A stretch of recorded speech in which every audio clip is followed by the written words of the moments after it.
There is a lot to like about John Wick. It's got a great cast, it's got a great crew, it's got some good scenes, especially the opening scene. It's got a good soundtrack. You would think that I would like this movie, but I didn't. My problem with this movie is the same problem that I had with Taken, in that this movie is dumb. The plot and the story are so dumb. The cast and crew that they got was way too good for this story. If they were trying to make a dumb, silly movie, I might have enjoyed it. If they were going for over the top, like the Boondock Saints, then I could enjoy that too. I loved the Boondock Saints when I first saw it. But they're not trying to be the Boondock Saints. They're not trying to be some of Schwarzenegger's movies. They're trying to be serious and brooding and dark and artistic. And they got the right cast for that. They've got the right crew, but they don't have the right story for that kind of film.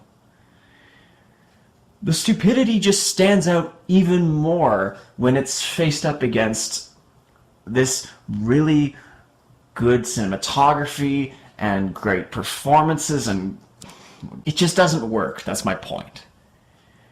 And the thing is, you wouldn't get that from the opening of the film. It's actually handled in an interesting way.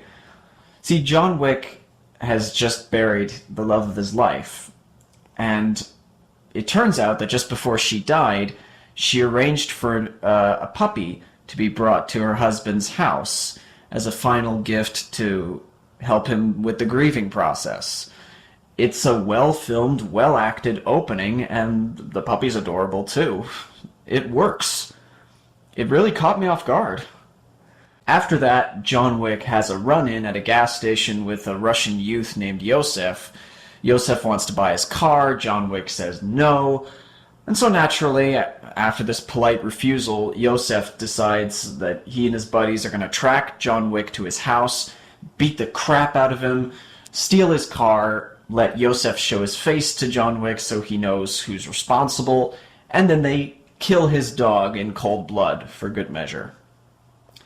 And this is where we get to a cliche that I have always hated in movies. At this point, why not just kill him?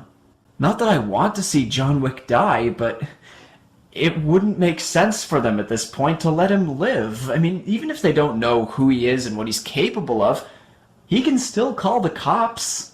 He could still make their lives frustrating.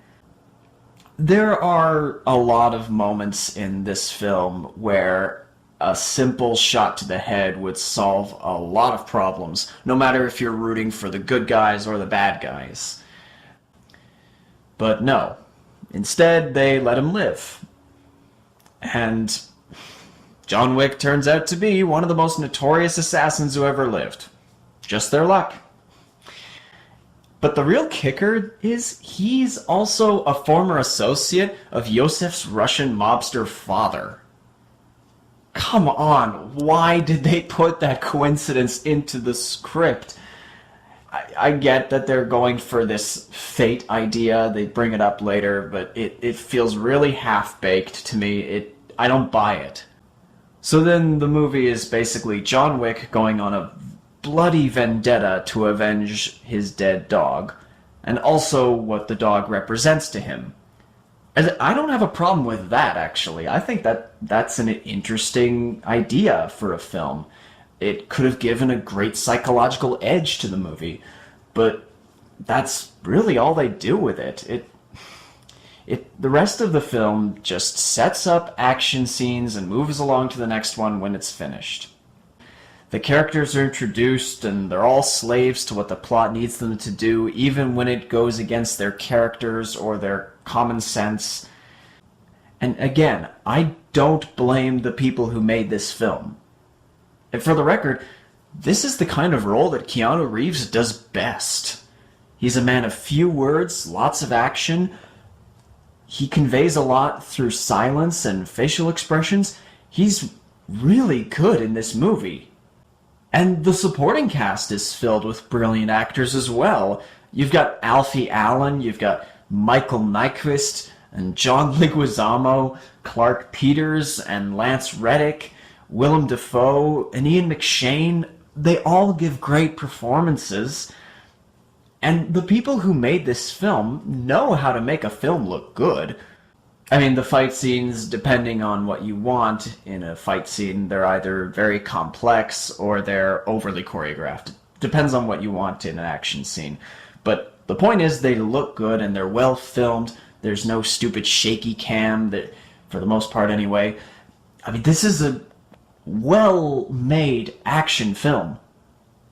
But the script that they're filming, it actually frustrated me after a while, just to watch all this great effort go to waste. Maybe I'm just being harsh. I don't know. Some people can just shut off their brains and enjoy action for the sake of action. I can't do that. Action movies do not have to be this dumb. Mad Max Fury Road was one of the 2 best films of 2015. And again, The Boondock Saints is over the top and it's got some silly writing, but man, is it enjoyable. This wasn't. This was just dumb. If I want to see a dumb movie, I can watch it and know that it's dumb. And if I want to see an action movie that's dark and is trying to be very interesting and complex, then I have action movies that do that. But this tries to be both. Or at least it ends up being both. And these two things don't mix together very well. They just don't. I'm sorry. I didn't like John Wick.